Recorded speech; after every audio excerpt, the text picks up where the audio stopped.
विदेश सचिव विक्रम मिस्री का बांग्लादेश दौरा इसी रणनीति का हिस्सा है, जिसका मकसद है बांग्लादेश की अकड़ को ढीला करना और पाकिस्तान, चीन जैसे दुश्मनों को खदेड़ना। हम बांग्लादेश के अब्बू हैं, तो हमारा काम है बांग्लादेशियों को समझाना कि बेटा तुम गलत रास्ते पे चल रहे हो, क्योंकि फिर भारत की लाठी पड़ेगी, फिर तुम रोना मत, सबके सामने विक्टिम कार्ड मत प्ले करना। ये पैलेस्टीनियन टाइप का विक्टिम कार्ड ना कि साहब बहुत जोर से मार दिया, साहब बहुत मारते हैं इंडियन आर्मी वाले। बांग्लादेश की जो आवाम है उससे through positive diplomacy, through people to people contact, उन्हें ये मैसेज देना पड़ेगा अपनी पुश्तों की, अपनी कौम की, अपनी जमात की खातिर हिंदुस्तान से अच्छा रिलेशनशिप रखिए। इतनी इनकी एकड़ी आई कैसे?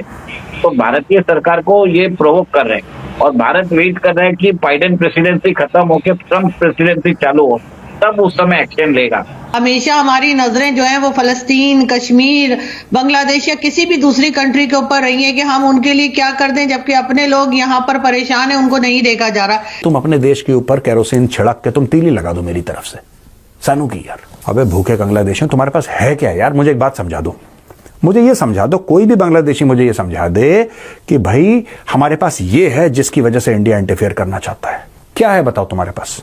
बांग्लादेश के टुकड़े कर दिया जाए, वहां पे हिंदू बहुल इलाकों को इंडिया के अंदर मर्ज कर दिया जाए। साहब आप तो गधे बेच करके पैसे जुगाड़ करते हैं। ढाका वो इसलिए जा रहे हैं बांग्लादेशियों को समझाने के लिए कि बेटा तुम गलत रास्ते पे चल रहे हो, सब मत करो, क्योंकि हमारा काम है।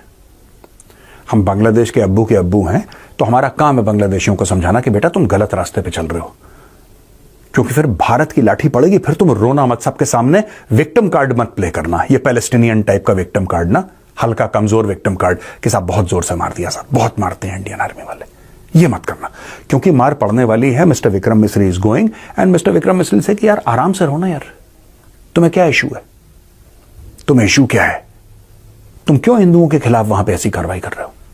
तो ये अच्छा स्टेप है कि भारत ने mister Vikram Misri, the foreign secretary, he is been sent to Bangladesh to talk to them and apprise them कि देखो यार इस गलत चक्रों में मत पड़ो।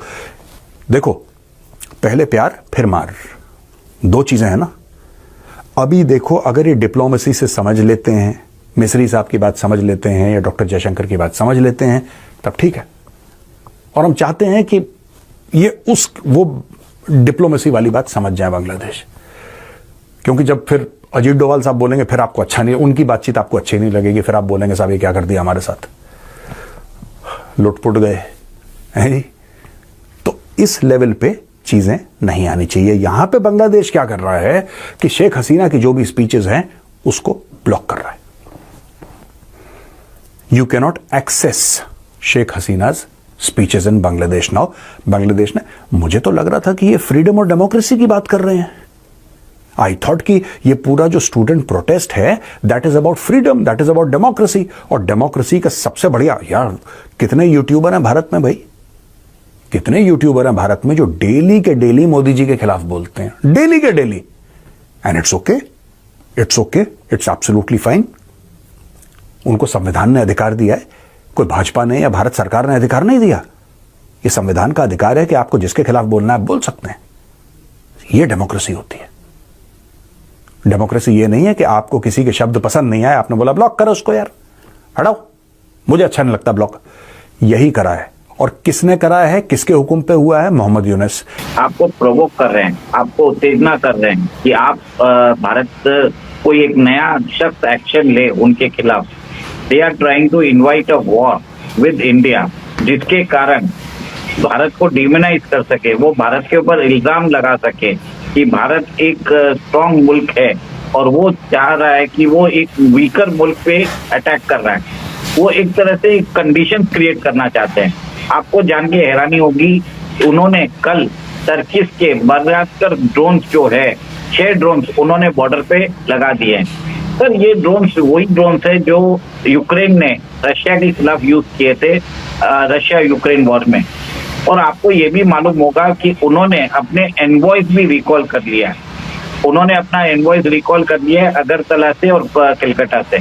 और इनको एनवॉयज रिकॉल करना का मतलब यही होता है कि they want to break down the diplomatic ties with India. Sir आपको ध्यान होगा कि कनाडा में जब हमने अपना एनवॉयज बुलाया था तो उसको कम से कम 2 से 3 साल हो गए थे। यहाँ पे तो बांग्लादेश चाह रहा है कि भारत उसके ऊपर एक्शन ले, और इसलिए they were creating a disturbances, they want to incite India. वो लोग एक तरह से कंडीशंस क्रिएट कर रहे हैं कि यहाँ पे हमारे डिप्लोमेटिक टाइज खत्म हो जाए और भारत बांग्लादेश पे अटैक भी करे। सर आपको एक और एक चीज मालूम रहना चाहिए कि पाकिस्तान सिटीजन्स के लिए उन लोगों ने अलाउ कर दिया है कि वो they can come to Bangladesh without मतलब उनके लिए वीजा रिलैक्सेशन कर दिया है। सर आप ये सब जो कंडीशन बन रही है, आपको क्या लगता है कि इस बांग्लादेश को समझ में नहीं आ रहा है क्या कर रहा है? It is trying to provoke India. आज बांग्लादेश नहीं है, it has become East Pakistan. इसको पाकिस्तान का डायरेक्ट सपोर्ट आ रहा है, इसको टर्की का डायरेक्ट सपोर्ट आ रहा है, इसको चाइना का सपोर्ट डायरेक्ट आ रहा है, इसको यूनाइटेड स्टेट्स का सपोर्ट आ रहा है।